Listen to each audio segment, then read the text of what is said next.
ప్రజాపాలన పేరిట అధికారంలోకి వచ్చినటువంటి ఈ కాంగ్రెస్ పార్టీ మరొకసారి మాత్రం ఈ దాష్టికానికి మాత్రం తెరలేపుతా ఉంది. ఆనాటి రోజులు మళ్ళీ తెస్తాను అని చెప్పేసి ఏదైతే సాక్షాత్ ఈ ముఖ్యమంత్రి ఎలివేషన్ సాంగ్స్లో ఉన్నట్టుగా మాటలు మాత్రం కరెక్ట్గా ఈరోజు నిరూపితమవుతా ఉంది. గతంలో తెలంగాణ ఉద్యమంలో కొట్లాడి సాధించుకున్న రాష్ట్రంలో అప్పుడు పడ్డ కేసులు మరొకసారి కూడా ఈరోజు చూపిస్తూ పోలీసులు ఉద్యమకారులపైన లేకపోతే ఎవరైతే అరెస్ట్ చేసిరో వాళ్ళపైన చూపించే ప్రయత్నం చేస్తూ ఉన్నారు. అసలు నిజానికి ఎక్కడి ఉద్యమము, ఎక్కడి ఉద్యమ కాలంలో జరిగినటువంటి కేసులు మళ్ళీ ఎందుకు ఈరోజు ఆ కేసులను తిరగదోడుతూ ఉన్నారు? ఏదైతే ప్రభుత్వం వచ్చిన తర్వాత 2014లో బీఆర్ఎస్ పార్టీ అప్పుడు ఉన్నటువంటి కేసులన్నీ ఎత్తేసే ప్రయత్నం చేసినా కూడా మళ్ళీ ఇప్పుడు ఎవరైతే అరెస్ట్ అవుతారో ఆ నాయకుల మీద ఆ సెక్షన్లను మరొకసారి చూపించే ప్రయత్నం జరుగుతూ ఉంది. దీనికి సంబంధించిన దాని మీద మొత్తం తెలంగాణ ఉద్యమకారులు అయితే బగ్గుమంటున్నారు. తెలంగాణ సాధించడం కోసం చేసినటువంటి ఉద్యమంలో ఆ క్రమంలో మా మీద కేసులు పడితే ఈ రోజు మళ్ళీ తీసుకొచ్చి ఆ రోజులు మళ్ళీ తీసుకొచ్చిందని చెప్పేసి కూడా అంటున్నటువంటి పరిస్థితి. దీనికి సంబంధించిన దాని మీద మనతో మాట్లాడేందుకు కొంతమంది ఉద్యమకారులు, బీఆర్ఎస్ పార్టీ నేతలు కూడా మనతో ఉన్నారు. వాళ్ళందరినీ అడిగి తెలుసుకునే ప్రయత్నం చేస్తాం. ప్రస్తుతం మనం ఓయూ క్యాంపస్ దగ్గర ఉన్నాం. అసలు ఏం జరుగుతుందంటే అసలు లా అండ్ ఆర్డర్కి సంబంధించిన దాని మీద ఎప్పుడో అయిపోయినటువంటి కేసులు ఈరోజు మళ్ళీ ఎందుకు వేస్తున్నారు అనేది మనతో మాట్లాడేందుకు కొంతమంది అడిగి తెలుసుకునే ప్రయత్నం చేద్దాం. బ్రదర్ నమస్తే. నమస్తే అన్న. నిమ్మలం కూర్చున్నావు చెట్టు కింద. ఏం చేస్తామన్నా, ఇప్పుడు ముఖ్యమంత్రి గారు ఎన్నికలప్పుడు ఆనాటి రోజులు తెస్తాం అంటే ఎంత బ్రహ్మాండంగా ఉంటాయో, మరి ఎక్కడ లేని రోజులు ఈయన ఏడికెళ్ళి పట్టుకొస్తాడు అనేసి మేము అనుకున్నాం. ఆనాటి రోజులు అంటే ఆ రోజు ఏదైతే కాంగ్రెస్ పాలనలో ఉమ్మడి రాష్ట్రంలో ఏదైతే భయభ్రాంతులకు గురి చేసుకుంటా నిర్బంధంలో ఉంచినటువంటి ఆ పాలనను మళ్ళీ తీసుకొస్తాడు అనేసి మేము ఊహించలేకపోయినాము. ఈరోజు కాంగ్రెస్ పాలన వచ్చింది. గతంలో ఇందిరాగాంధీ ఎమర్జెన్సీ పెట్టింది అనేది మేము ఇన్నదే, మేము ముట్టలే అప్పటికీ చేయలేదు, ఇన్నదే. కానీ రేవంత్ రెడ్డి ప్రభుత్వం వచ్చిన తర్వాత మొన్నటిదాకున్నది 144 సెక్షన్ హైదరాబాద్లో రాష్ట్రం అంతా లేదా అంటే మరో ఎమర్జెన్సీని తీసుకొచ్చి ఈరోజు ఏం చేస్తున్నాడు? గత నాయకుడు, గత ప్రభుత్వంలో ఉన్నటువంటి పరిపాలన చేసినటువంటి నాయకుడు కేసీఆర్, ఆయన స్వయంగా ఉద్యమాన్ని నిర్మించిండు, ఉద్యమంలో పార్టిసిపేట్ చేసిండు. కనుక ఈ తెలంగాణ సమాజం మీద, ఈ ప్రజల మీద, ఇక్కడున్నటువంటి చైతన్యవంతుల మీద, ఇక్కడున్నటువంటి ఉద్యమకారుల మీద, నిరసనకారుల మీద ఆయనకు ఒక కన్సర్న్ ఉండే. అంటే భారత రాజ్యాంగం భారత పౌరులకు ఇచ్చినటువంటి హక్కు ఏంటంటే ప్రభుత్వాలు కానీ ఇతర వ్యవస్థలు ఏదైనా కూడా ప్రశ్నించడం అనేది ఒక పౌరునిగా వానికి ఉన్నటువంటి హక్కు. అది దాన్ని కాలరాసే హక్కు దానికి ఎవరికి లేదు. అది నువ్వు కాంగ్రెస్ ప్రభుత్వమైనా ఇంకో ప్రభుత్వమైనా, ఇది ఉస్మానియా యూనివర్సిటీ వేదిక అండి. జాతీయ ఉద్యమం నుంచి వందే మాతరం ఉద్యమం నుంచి ఈ సమాజంలో ఏదైతే అసమానతలు నెలకొన్నప్పుడు కూడా ఇక్కడ నుంచి ప్రశ్న అనేది ఉత్పన్నమైంది. ఈ సమాజంలో ఏమైనా అవకతవకలు జరుగుతున్నాయంటే ఈ వేదిక నుంచే ఇక్కడ ఉన్నటువంటి విద్యార్థులు కేవలం విద్యార్థులే కాదు, మా వృత్తి విద్యార్థులం. మా ప్రవృత్తి ప్రశ్నించడం. అంటే నువ్వు ఈ ప్రశ్నను తొక్కేయడానికి నువ్వేమను అసలు ఆనాటి రోజులు తెస్తానా గీదాని కోసం అను. దీనికి సంబంధించిన దాని మీద నిన్న ఎవరైతే గతంలో ఎస్సీ కమిషన్ సంబంధించినటువంటి చైర్మన్ ఉన్నారో ఎర్రల శ్రీనివాస్ మీద వేసినటువంటి కేసులు ఎప్పుడు ఒక 9 సెక్షన్ల మీద నమోదు చేసి ఆయన ఉద్యమ కాలంలో జరిగినటువంటి కేసులు కూడా నిన్న ఎఫ్ఐఆర్లో నమోదు చూపిస్తున్నారు. అంటే దీన్ని ఎట్లా చూడవచ్చు అంటున్నా నేను అదే ఎగ్జాక్ట్లీ చెప్పబోతున్నానా. ఇప్పుడు ఆ రోజు ఏదైతే తెలంగాణకు అన్యాయం జరుగుతున్నది, ఇక్కడ ఉన్నటువంటి ప్రజానీకం అంతా కూడా నష్టపోతూ ఉన్నది. అది నీళ్ళల్లో కావచ్చు, నిధులలో కావచ్చు, నియామకాలలో కావచ్చు, వ్యాపార రంగంలో, సినీ రంగంలో, ఏ రంగమైనా కూడా ఇక్కడ ఉన్నటువంటి ఈ రాష్ట్రానికి, ఈ ప్రజలకు నష్టం చేకూరుస్తున్నాను అనేసి ప్రశ్నించారు. ఇక్కడ నుంచి డాక్టర్ ఎర్రోల శ్రీనివాస్ అనేట ఆయన గౌరవప్రదంగా ఈ ఉస్మానియా యూనివర్సిటీ వేదిక నుంచి డాక్టరేట్ పొందినటువంటి విద్యార్థి నాయకుడు. అప్పుడు ఇక్కడ అంబేద్కర్ కూడా, భారత రాజ్యాంగ నిర్మాత అంబేద్కర్ కూడా ఈ యూనివర్సిటీ మాత్రమే డాక్టరేట్ ఇచ్చింది ఆయనకి. ఆ యూనివర్సిటీ నుంచి డాక్టరేట్ పొందినటువంటి ఒక విద్యార్థి నాయకుడు ఆయన గతంలో ఎస్సీ ఎస్టీ కమిషన్గా పనిచేసిండు, ఇంకో కార్పొరేషన్కి చైర్మన్గా పనిచేసిండు. అంటే ఒక ప్రజాప్రతినిధి అని లేకుండా, ఒక విద్యార్థి నాయకుడు అని లేకుండా, ఒక ఉద్యమకారుడు అని లేకుండా ఆ రోజు ఇక్కడ ఉన్నటువంటి ప్రజానికాన్ని అంతా కూడా, విద్యార్థి లోకాన్ని అంతా కూడా చైతన్యం చేసినటువంటి విద్యార్థి నాయకులు వీళ్ళంతా. ఎర్రోల సీన్ గారు కావచ్చు, అప్పుడు ఉన్నటువంటి బాల్క సుమన్ కావచ్చు, గెల్లు శ్రీనివాస్ యాదవ్ గారు కావచ్చు, ఇంకా ఉన్నటువంటి అనేక మంది విద్యార్థి నాయకులు అంతా కూడా తెలంగాణ ఉద్యమాన్ని ముందు వరుసలో నిలబెట్టే ప్రయత్నం చేసిర్రు. అట్లాంటి వాళ్ళు కేసీఆర్ ప్రభుత్వం వచ్చిన తర్వాత, అరే నాయన మనం ఈడికే డక్కి మొక్కిలు తినొచ్చినాము, మన మీద ఎటువంటి కేసులు ఉండొద్దు, ఎవరైతే ప్రశ్నించారో వాడే పార్టీలను ఉండని ఆ విద్యార్థి ఏ పార్టీలను ఉండని, ఒక విద్యార్థి కావచ్చు, ఏ రంగంలోనే ఉండొచ్చు. డాక్టర్ రోళ్ళు డాక్టర్ జేఏసీ పెట్టి వాళ్ళు ఉద్యమం చేసిర్రు, అడ్వకేట్లు వాళ్ళ జేఏసీతో 4 కొట్లాడిరు, టీచర్లు వాళ్ళ జేఏసీతో 4 కొట్లాడిరు. ఏ రంగంలోనూ ఉండని, ఏ వృత్తిలోనూ ఉండని, నిరసనకారుడు ఉద్యమకారుడు అనటానికి ఆటంకం రావద్దు, వాడిని ఇబ్బంది పెట్టొద్దు, వాడిని ఉసురు పోసుకోవద్దు ప్రభుత్వం. మనమే ఈ రాష్ట్రాన్ని నిర్మించడం గనక ఉద్యమకారుల మీద ఉండాల్సినటువంటి కేసులు అవసరం లేదనేసి బేషరతుగా ఆ రోజు కేసులు ఎత్తేయాలనేసి జీవో రిలీజ్ చేసిండు. ఎవరు? కేసీఆర్ గవర్నమెంట్.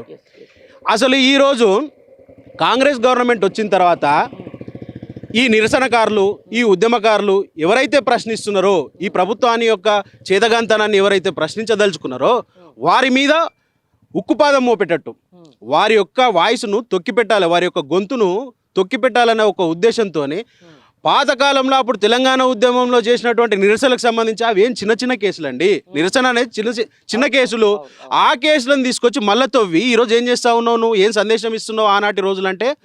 ఆ రోజు కాంగ్రెస్ పాలనలో ఏదైతే భయభ్రాంతులకు గురి చేసినావో ఆ కేసులను తీసుకొచ్చి ఈరోజు పోలీస్ రికార్డులలో మళ్ళా చూపెట్టి వీరంతా కూడా నిరసనకారులు, ఉద్యమకారులు అంటే వీరంతా ఈ సమాజంలో చీడపురుగులు, ఈ సమాజంలో తీవ్రవాదులు, వీళ్ళు ఈ సమాజంలో వాళ్ళు సంఘ విద్రోహ శక్తులుగా నువ్వు ప్రొజెక్ట్ చేయగలుగుతున్నావు, చెప్పాలనుకుంటున్నావు అంటే నీ యొక్క చిత్తశుద్ధి ఏ పాటిది? ఈ ఉద్యమకారుల మీద కానీ, ఈ విద్యార్థి నాయకుల మీద కానీ, ఈ సమాజం మీద నీ యొక్క చిత్తశుద్ధి ఏ పాటిది?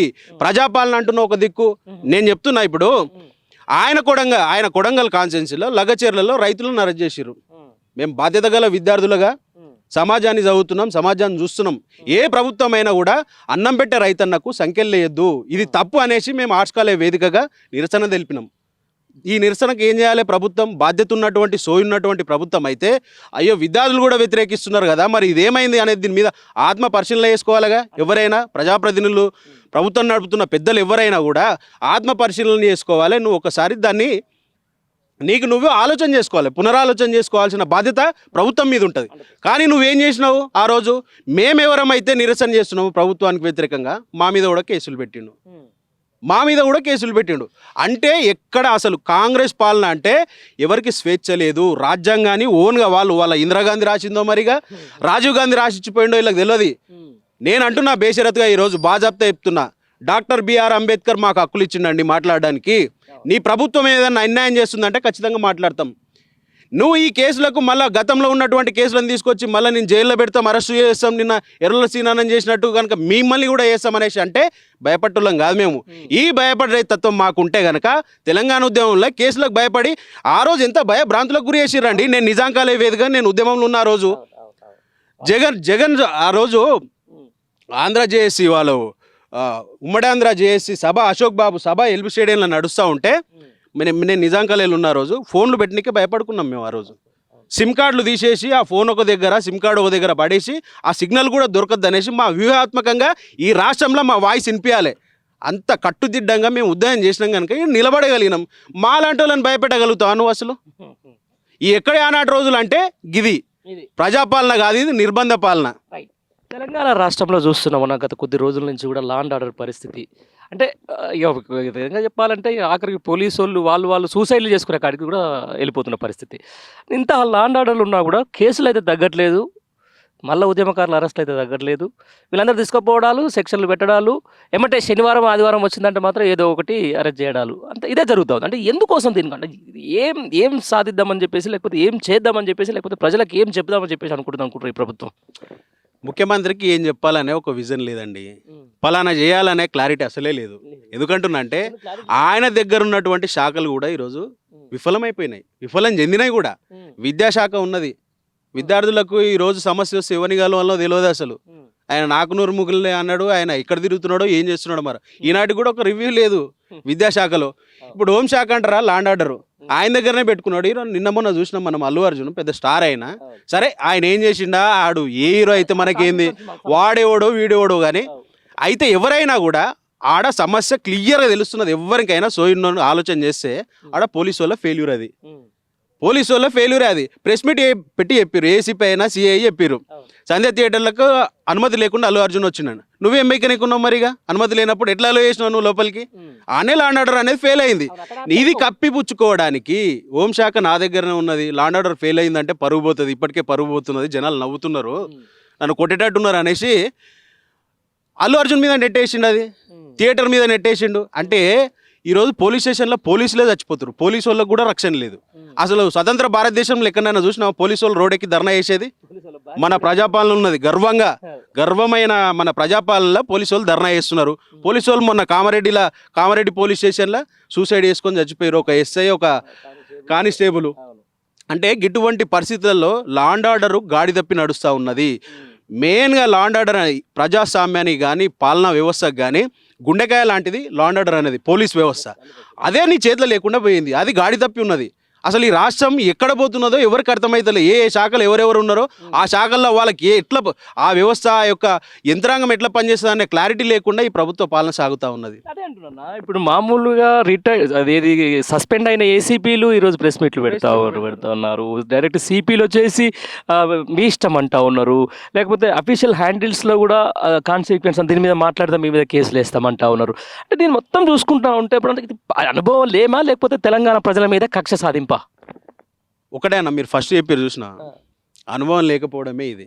నేను ఫస్ట్ నుంచి ఇదే మొత్తుకుంటా ఉన్నా. సంవత్సరం అయింది ఆయన ప్రభుత్వంలోకి వచ్చి, సంవత్సర కాలంగా నేను చెప్తా ఉన్నా, రేవంత్ రెడ్డి అనే వ్యక్తితోని ఈ రాష్ట్రాన్ని ముందుకు తీసుకుపోవడం అనేది కాదు. ఎందుకు కాదు అంటున్నా అంటే, కనీసమైన ఏ ప్రభుత్వం ఏ పార్టీ అధికారంలో ఉన్నా ఆ పార్టీలో ఎమ్మెల్యే కూడా పనిచేయలే ఆయన చరిత్ర ఉన్నది. అంటే టీడీపీ అధికారంలో ఉంటే అప్పుడు ఎమ్మెల్యే లేడు, టీఆర్ఎస్ అధికారంలో ఉన్నప్పుడు కూడా ఎమ్మెల్యే లేడు. ఏ పార్టీలో కూడా అసలు ప్రభుత్వ యంత్రాంగం ఎట్లా పనిచేస్తుందనే సోయి లేదు, అవగాహన లేదు ఆయనకు. లేకనే ఈరోజు డైరెక్ట్ వచ్చి ఆయన ముఖ్యమంత్రి పదవిలో కూర్చుంటే, ముఖ్యమంత్రి సీట్లో కూర్చుంటే ఏ యంత్రాంగాన్ని ఎట్లా నడపాలి, ఏ శాఖకి ఏమేమి కేటాయించాలి, దాని వర్క్ స్టైల్ ఏముంటుంది అనేది తెలియదు, ఏ ఆఫీసర్లు వాళ్ళ క్యాడర్ ఏందనేది తెలియదు, ఎట్లా నడపగలుగుతాడు? అది ఇప్పుడు లా అండ్ ఆర్డర్ ఫెయిల్ అయినట్టే అన్ని వ్యవస్థలు కూడా ఇక్కడ విచ్ఛిన్నమైపోతున్నాయి. ఏ ఒక్క శాఖ గురించి మాట్లాడమంటారు చెప్పండి మీరు? అసలు విద్యాశాఖ ఎక్కడున్నదండి? అసలు మొన్నటిదాకా వీసీలు లేరు, వీసీలు వచ్చినాక ఏం చేసిర్రు వీళ్ళు? ఈ యూనివర్సిటీలో, ఉస్మానియా యూనివర్సిటీలనే 6 హాస్టల్ బిల్డింగ్లు మేము శాంక్షన్ ఇచ్చినాం, గత ప్రభుత్వం శాంక్షన్ ఇచ్చింది, కట్టించిర్రు. ఇప్పుడు కూడా ఈ వీసీ కానీ ఈ చీఫ్ వార్డెన్ కానీ కొంతమంది విద్యార్థులను హాస్టల్ అలాట్మెంట్ చేయకుండా బయట తిరుగుతూ ఉన్నారు, విద్యార్థులను తిప్పుతూ ఉన్నారు. అంటే కొత్త బిల్డింగ్లు అయినాక కూడా ఎందుకు కావాల్సుకొని విద్యార్థులను ఇబ్బంది పెడతా ఉన్నారు? ఇది చెప్పుకుందామంటే విద్యాశాఖకు మంత్రి లేడు, ఎవరిని కలవాలి? ఈ సమస్యలు ప్రజాపాలన, ఇందిరమ్మ రాజ్యం ఆనాటి రోజులు తెస్తాను. ఏంది 6 రోజులు అంటే విద్యార్థులు రోడ్ల మీద తిరుగుడు, హాస్టల్ లేకుండా. ఇప్పుడు సెల్ఫ్ ఫైనాన్స్ వాళ్ళకి కానీ డబుల్ పీజీ వాళ్ళకి కానీ పేద వర్గాల బిడ్డలు వస్తారండి. ఉస్మానియా యూనివర్సిటీ అంటే పేదోళ్ళను హక్కున చేర్చుకొని విద్యావంతులను తయారు చేసి పంపేటువంటి ఒక కారాగారం లాంటిది ఉస్మానియా విశ్వవిద్యాలయం. అంటే వీడికి వచ్చినటువంటి పేదలను డబుల్ పీజీ లేని కారణంగా, సెల్ఫ్ ఫైనాన్స్ కోర్సు ఉన్నదనేసి కారణంగా హాస్టల్ అలర్ట్ చేయకపోతే వాడు ఏడుకోవాలి? అవునా? ఇప్పుడు ప్రైవేట్ కాలేజీలో చదువుకున్న ఒకటే అవుతుంది, ఈడ చదువుకున్న ఈడికే ఎందుకు రావాలి? అంటే నువ్వు ఈ యూనివర్సిటీలను, ప్రభుత్వ విశ్వవిద్యాలయాలను తొక్కిపెట్టే ప్రయత్నం చేస్తుంది ప్రభుత్వము.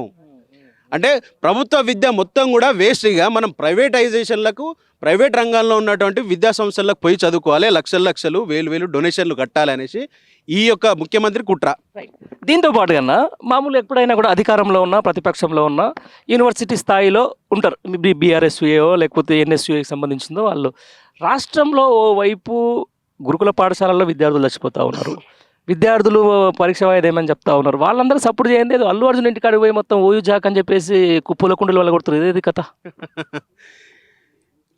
పంపింది ఎగ్జాక్ట్లీ రేవంత్ రెడ్డి 100%. దీన్ని బలగుద్ది చెప్పగలుగుతాం. ఎట్లా చెప్తున్నా అంటే, వాడు రెడ్డి సీను ముదిరాజ్ అనేటోడు, వాడు కొడంగల్ కాన్స్టిట్యున్సీలో దౌలతాబాద్ మండలానికి జెడ్పీటీసీ పోటీ చేసిండు. ఎప్పుడు? గతంలో ఉన్నటువంటి జెడ్పీటీసీ ఎలక్షన్లో. అక్కడ మా పార్టీ నుంచి మైపాల్ గెలిచిండు, వీడు ఓడిపోయిండు.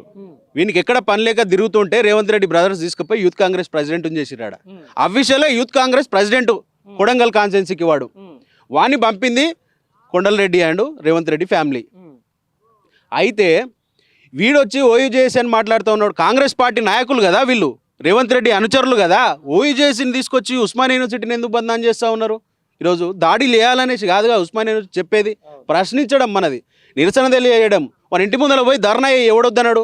ఇంటి లోపల పోయి దాడి చేసి హక్కు ఎవరు ఇచ్చారు నీకు అసలు? అంటే నీ ప్రభుత్వం విచ్చలవిడిగా నువ్వేమని చేస్తా అది ఎన్కేస్కి వస్తుందా? మరి ఎందుకు రిమాండ్ కాలేవాడు? ఎవరు కాపాడుతున్నారు? ఇక్కడనే ఉన్నది లాజిక్. అంటే వాళ్ళే దాడి చేస్తారు, వాళ్ళే కోర్టులలో మేనేజ్ చేస్తారు, వాళ్ళే చట్టాన్ని చేతులకు తీసుకొని మళ్ళీ వాడు యథేచ్ఛగా బయట తిరిగేటట్టు ఈ ప్రభుత్వం ఫెసిలిటైజ్ చేస్తున్నది. ఎవరి మెప్పు కోసం అన్న ఇదంతా? 100% రేవంత్ రెడ్డి మెప్పు కోసమే. రేవంత్ రెడ్డి మెప్పు. సరే ఇప్పుడు సార్ కింది స్థాయిలో ఇద్దరు రేవంత్ రెడ్డి మెప్పు కోసం అనుకుందాం. మరి రేవంత్ రెడ్డి కక్ష సాధింపు చర్యలు ఎవరు మెప్పు కోసం అంటున్నా? అన్న ఇప్పటి వరకు కూడా ఒక్క సినీ నటుడు జూనియర్ ఆర్టిస్ట్ కూడా రేవంత్ రెడ్డిని కలిసిన పాపన బోలే. అసలు ఆయన ముఖ్యమంత్రిగా చూస్తలేరు. ఈ రాష్ట్రంలో ముఖ్యమంత్రి ఎవరు అంటే కేసీఆర్ గుర్తొస్తుండాలకి. ఆ పరిస్థితులలో ఒక్క సినీ నటుడు కానీ, ఒక సినిమా రంగానికి సంబంధించిన ఒక ప్రొడ్యూసర్, ఒక director, junior artist, senior artist ఎవరు నన్ను పట్టించుకుంటలేడు అనే ఒక ఈగోకు పోయిండు ఆయన. దానికి తోడు సేమ్ టైంలో ఆయన ఒక సినిమా ఫంక్షన్లో ఈయన పేరు మర్చిపోయాడు. అసలు నేను కన్సిడర్ చేస్తలేరు, ముఖ్యమంత్రిగా నిన్ను గుర్తిస్తలేరు. అట్లాంటి పరిస్థితుల్లో పేరు మర్చిపోవడం అనేది సహజం. దానికి నువ్వు ఈగోకి పోయి ఆయన మీద కక్ష కట్టి అసలు నీ తప్పును ఆయన మీద వేసి వాని మీద వేసి కేసుల పాలు చేసి వాళ్ళని ఈరోజు తీసుకొని వచ్చినావు. మరి అది ఎందుకు సెటిల్మెంట్ అయిందో, ఎట్లా సెటిల్మెంట్ అయిందో, ఆడికి వచ్చిన వాళ్ళు కూడా అంతా కోర్టు ఈడీ బ్యాచ్ వచ్చిర్రు ఆడికి. 100% సోపులు పడ్డాయి. సోపులు పడిందే అది డైవర్ట్ చేయడానికే కదా నిన్న మళ్ళీ అరెస్టుల పర్వం అనేసి నిన్న ఎర్రల సీన్ అరెస్ట్ చేసింది. అన్న ఒకటి సైమల్టేనియస్ ఒకటి నడుస్తుంది రాష్ట్రంలో. ఒక పెద్ద నాయకుడిని అరెస్ట్ చేస్తున్నారంటే అంతకంటే పెద్ద కుంభకోణం ఏదో జరుగుతున్నది రాష్ట్రంలో. ఇది అర్థం చేసుకోవాలి. నిన్న అరే రెగ్యులర్గా నడుస్తున్నది, రోజు సెటిల్మెంట్లు నడుస్తున్నాయి, రోజు ఢిల్లీకి పోవాలి కదా సోఫాలు, అట్లా నడుస్తుంది. Thank you very much.